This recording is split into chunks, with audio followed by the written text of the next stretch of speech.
vegans have been urging us all to do without meat and dairy. Nothing on the menu contains meat, eggs or dairy products. To be vegan 100%, we are not using butter, but we're using margarine, which is vegetable fat. Should they be vegans? There seems to have been something massive sweeping the nation. Unless you've been living under a lettuce, or probably another century, undoubtedly you must have seen the rise in meat-free and vegan lifestyles. And before you switch off, no, this isn't another pushy vegan documentary that shows you footage of factory farms and all the rest, so just bear with me for a few more moments. I'm Alice, a typical 20-year-old. I've been vegan for 2 years now and I've seen a massive grow in vegan interest.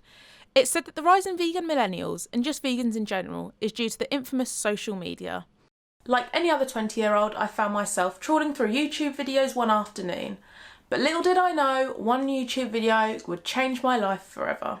Oh, YouTube suggestions, how the population has a love-hate relationship with you. Anyways, up pops a video of Asina O'Neill, and if you don't know who she is, don't worry, neither did I. I was reeled in by her simple white background, clickbait title, and seemingly perfect lifestyle. Now, she didn't shove views down my throat, just introduced people to veganism, which was the first that I'd heard of it, so I felt more than happy to watch a few documentaries she'd suggested. Cowspiracy, Earthlings, Forks Over Knives. Oh boy, there really was no way I could continue consuming meat and dairy. So just like that, practically overnight, I endeavoured on a vegan lifestyle. It's mind-blowing the amount of power YouTube and other media platforms hold. By just typing the word vegan into YouTube, over 5 million videos are suggested, and that has nothing on the 39 million vegan hashtags that can be found on Instagram. From how to go vegan to what I eat in a day posts and videos, it's almost as if information about veganism can be found anywhere and everywhere. But with all this coverage, is veganism turning into a fad with no hope of being a sustainable lifestyle? I'm on my way to meet social media personality and influencer Positive Soph. She uses a range of platforms from YouTube, blog posts, Twitter and Instagram to spread the vegan message. I'd like to catch up with her to see how she uses social media and to hear her thoughts on whether it has anything to do with the phenomenon. I've been vegan for about 2.5 years. I was on Instagram. I used to follow the kind of like stereotypical teenager, like have the best life type Instagrams. And I remember Asina O'Neill had one of those. She was talking about veganism, but it was never the reason I followed her. And then I heard about the documentary Earthlings.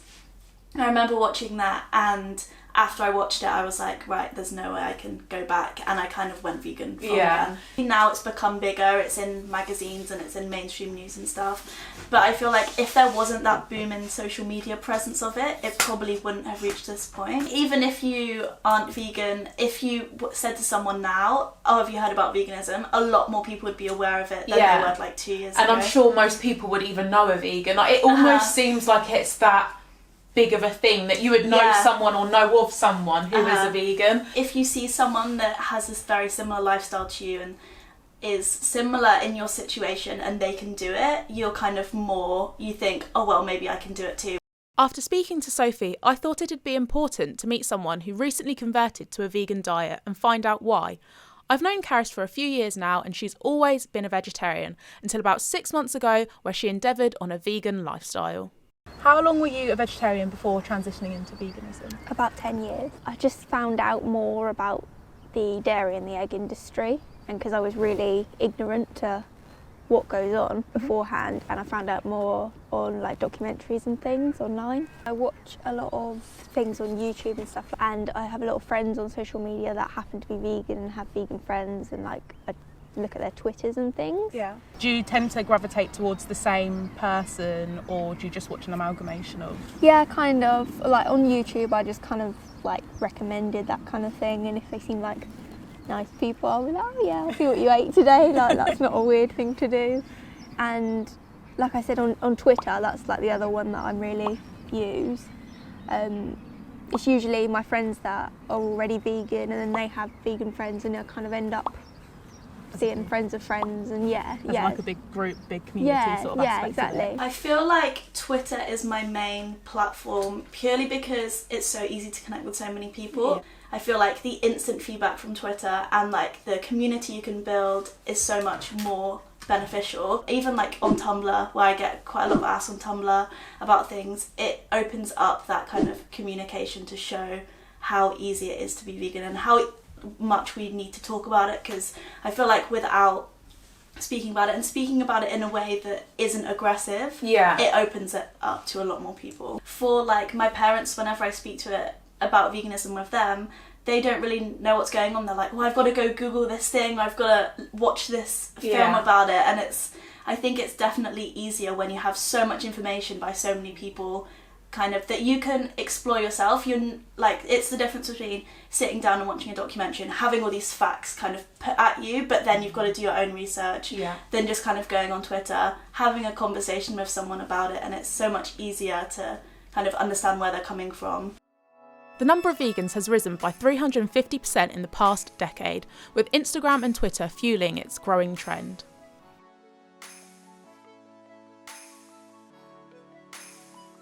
Before going vegan, eating out was something I really enjoyed, and I thought I would have to give it up after transitioning into the vegan diet. But how wrong could I have been? I think it's definitely grown, the amount of chain restaurants that provide a variety of vegan options as well. It's like, even like the other day I found out that Harvester have now got vegan options, and they didn't the other month. So I actually wrote a blog post about all the chain restaurant options you can get, but places like Wagamama's, Yo Sushi, and then like Pizza Hut, Pizza Express, Bella Italia. Basically anywhere that you'd want to eat out has vegan options. It just makes it so easy. You don't have to constantly like worry about it anymore. Like, oh, I wonder if this is or isn't. You're not going to be in the position where you can't eat anything.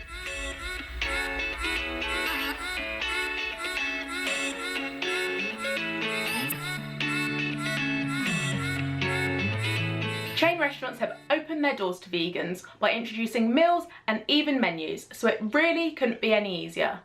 But restaurants aren't the only places that have welcomed veganism with open arms. Prove it, you say? Well, I'm going to be taking you around a well-known supermarket and showing you all of the vegan products it has to offer. And there are even accidentally vegan products that you would have no idea you can eat.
Vegan food sales have increased by 1,500% over the past 12 months.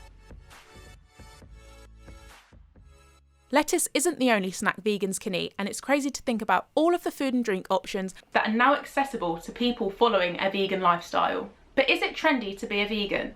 And is that the reason that more people are following this lifestyle? I definitely think it has blown up, and I feel like there are a lot of articles that have labelled it as a trend. To be honest, even if you did go vegan to kind of show off on Instagram, you are still vegan and you are still making a difference. And I feel like if you are invested in it for a long time, you're not going to just kind of turn around and go back on it if the trend ends. I think it's quite fashionable. Like, I go to uni in Winchester, and because it's where there's more well-off people, there are quite a lot of like vegan cafes that are all really about health and taking care of yourselves and veganism.